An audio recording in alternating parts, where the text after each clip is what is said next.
Ashama harka fuune qaqqaaliiwwan kabajamoo hiriyoota koo hunduma keessan nageenya waaqayyoo kan jaalalaaf kan araaraa bakka jirtanitti isiniif haa ta'u kam jirtu nagaa keessanii nagaadhaan galata waaqaa isinillee baga nagaa taatanan isiniin jechuu jaalladha. Ittaansuudhaan xiqqoo sarararraa badeen jira yeroo gabaabaadhaa fi namoonni karaa keessaa nagaafattan ijoollee muraasni waan jirtanii fi rakkoo isaa egaa hin beektu jedheedhuma yaada.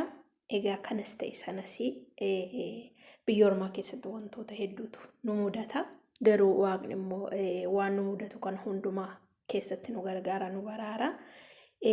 Har'a isinitti deebi'een jira.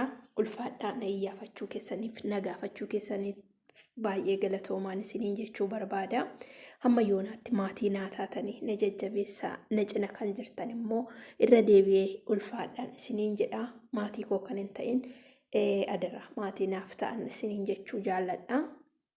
Ittaansuudhaan guyyaarraa viidiyoo gabaabaa isiniif qabadheen jira. Viidiyoon isaa hamma dhumaatti yoo dhaggeeffattanii ergaa qaba barnoota qaba jedheedhuman yaadasii anillee kanumarraan kan wal qabatu isinii qabadhee dhufeen jira.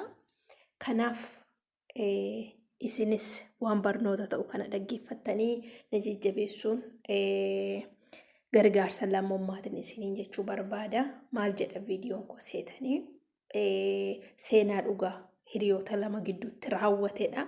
Ani seenaa kana sooshaal miidiyaarraan qooddadhee isiniif immoo qooduu filadhee seenaa gaafa waliif qoonnu oduu durii tokko gaafa dubbannu waan ergaa qabu tokko ni dabarsina. Kanaaf isinillee waan ergaa qabu waliif dabarsuun dirqama keessanidha. Egaa seenaan kun ijoollee lamatu ture. Ijoollee mucaa dhiiraa fi mucayyoo dubaraatu ture. Hiriyoota turan jechuudha. Hiriyoonni kun lamman jaalalaan waliin jiru. Jaalala gaafan jedhu boru wal fuudhanii wal kaadhimmatanii wal fuudhanii maatii waliif ta'uudhaaf abdii akkasiitidha hiriyummaan isaanii jechuudha.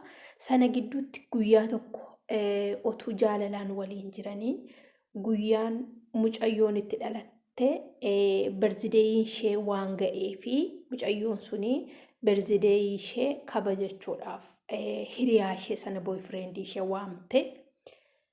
Dursa maalummaa isaa hin beektu. Eessa akka inni ta'ee fi eenyu akka inni ta'ee mucayyoon hin beektu.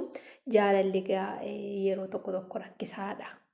Jaalalaan qabamanii utuu waliin qoratii waliin hubatiinii jaalalaan qabamanii lamaan isaanii iyyuu walirraa jechuudha. Mucaan jaalala dhugaa ishee jaallata. Haa ta'u iyyuu malee mucayyoonis utuu jaallattu guyyaa tokko mudannoon tokko ishee mudata. Guyyaa birzideeyi ishee sanatti kaadhima ishee waamteetti yookaas boyfriendii ishee waammattee jirti. Saniin booda maaltu ta'e seetanii otuu achiin dhufiin bakka waamicha ishee yookaan affeerraa ishee hin gahin dura bakka hojiiti gurbaa kanatti bilbilatu bilbilama. Bilbilli maal jedhaanii maashinni hojii miidhamee waan jiruuf kottu dafii nu qaqqabii maashina hojii sirreesseedhaan. Saniin booda gurbaan kan deemuudhaaf ture dhiisee maashina iddoo hojiitii yookaas kaampaaniidha mi'a sirreessuu bahe. Saayitii sanatti rifatee waan ba'eef haalli uffannaasaa haalli dibannaasaa pirootokaala isaa utuu hin eeggatiin bahee achumaan maashina sana sirreessee isa maashina sana ogeessatti fidee xumuree jedhu mucayyoon irratti bilbiltee maaliif na qaanessite maaliif akkas na goote guyyaa dhaloota kooti waliin kabanya kanan jedhe hiriyoonni koo hedduun dhufanii hiriyaan kee maaf hafeenaan jechaa jiru jette isheen immoo ariifattee irratti bilbilti. Gurbaan waan jaalala dhugaa ishee jaallatuuf kennaa isheedhaaf ta'a jedhe tokko harkatti qabatee dhaqe. Saayitii gurbaan kun dhaqutti mucayyoon alatti gurbaa laaltee baay'ee itti qaanofte yookiis itti rifatte jechuudha. Maaliif haalli uffannaa isaa inni kanatu naquun nama jedhee waan hin yaanneef ture mucayyootti himuuf waan jedhuufi isheen garuu alatti uffannaa isaa laaltee hirra keessa isaa laalteetu mucaa madaaltee deemi kan uffattee dhuftaayee jetteen. Gurbaan saayitii sana booddee kennaa isheedhaaf harkatti qabatee dhaqe sana isheedhaaf kennuuf gaafa jedhuuni ufuma keedhaa dhiqeetii ittiin uffata ittiin bitadhu kophee miila keetii ittiin jijjiirradhu aniyyuu siifan kennaati maal laattaa ittiin gurbaadhaan jechuudha. Sababa isheen kana jetteeni mucaan uffannaan isaa hin bareedu, haalli isaa hin bareedu. Sana booda egaa onneen nama tokko gaafa namni jaallatan tokko nama madeessu yookaas namni baay'ee amanataniif kabajan tokko gaafa kabaja nama dhowwatu yookaas jaalala isaa akkasitti nama ibsu namatti dhaga'ama.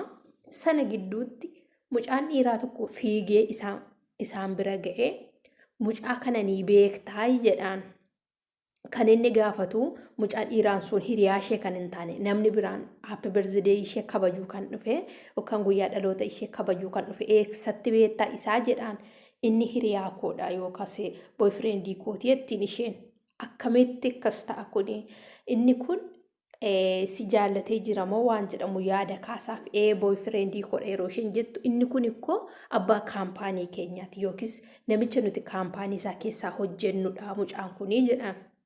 Dursa intalli jechoota fofokkisaa gurbaadhaan jetteetti hirra keessa isaa laalte yookaas haala uffannaa isaa laalte jecha fokkisaattiin jetteetti waan onnee isaa cabsu yookiis waan isaa miidhu tokko jetteettiin jechuudha. Dhaqeetii kennaa keetiin ofii keetiittiin bitadhu anaaf maal laattaa miti waan jedhamu wayi jette mucaa jaalala isaa dhiistee jecha biraadhaan isa simatteetti jechuudha. Sana booddee mucayyoon sun hin naate. Rifatte yookaas gurbaan sun guyyaa sanarraa kaasee jaalala isheen qabduuf hirra keessa isaa laalte namummaa keessa isaa utuu hin laaliin hirra keessa isaa laalte waan madaaltee fi guyyaa sanarraa kaasee jaalala sana hin dhaabe jechuudha. Maal jechuufan kaasee kana akka carraa ta'ee mucaan suni kennaan inni isheedhaaf qabatee dhufellee kennaa haatisaa dur yeroo lubbuudhaan jirtu kennaa yookaas mi'a gatii guddaa daayimendii kan mormatti dubartiin godhattu akka haadhaatti kan ilaallattu gaafa hiriyaa qabatte hiriyaa keetiif kenni ittiin nalaali yookiis bakka koo buufadhu waan jedhamu laatteettiif jechuudha. Mucaan sun sababa kanaatiif jecha kennaa sanallee mucayyoo kana baay'ee waan jaallatuuf guyyaa dhaloota isheetti badhaasuudhaaf yookaas kennuufiif dhufee jira. Garuu intalli dursitee irra keessa isaa laaltee uffannaa isaa laaltee mucaa kana madeessiteetti jechuudha. Hin beekne dura jechuudha. Nama liifanii ergaa kana siniif qooduu barbaade namoonni tokko yeroo baay'ee namni sun maal akka ta'e utuu hin beekiin nama sana madaaluudhaaf yookiis nama sana tuffachuudhaaf jechattiin jechuudhaaf ariifatu. Hirra keessi namaa haalli uffannaa namaa kuni dhaabbataa miti yookaas konstaantii miti nama kamiin biratti jechuudha. Namni guyyaa tokko uffata gaarii uffachuu danda'a.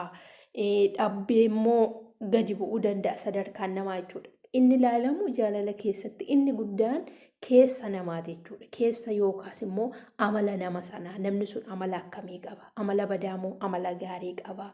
Namni sun nama namaa yaadu, nama jaalala beeku, nama kabajuudha jedhanii adda baafachuun in dursa jechuudha. Otuu haala uffannaasaa yookaas haala dibannaasaa haala fiizikaala isaa laalanii nama tokko hin madeessin dura namni kun iddoo ammamii anaaf qabadanii nama tokko madaaluun dirqamaa jechuudha.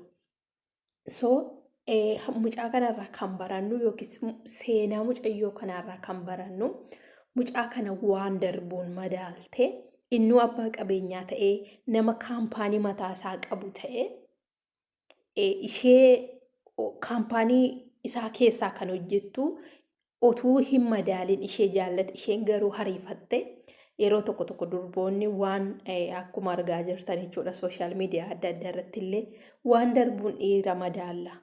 Baay'inaan durboota bukkeetti hin argama inni kuni qabeenyaan bakka beekumsaan dhiira jaallannurra dhiira kan biraa bukkee qabu barbaanna waan hedduudhaan jechuudha. Inni kuni booddeen isaa rakkoo ta'a.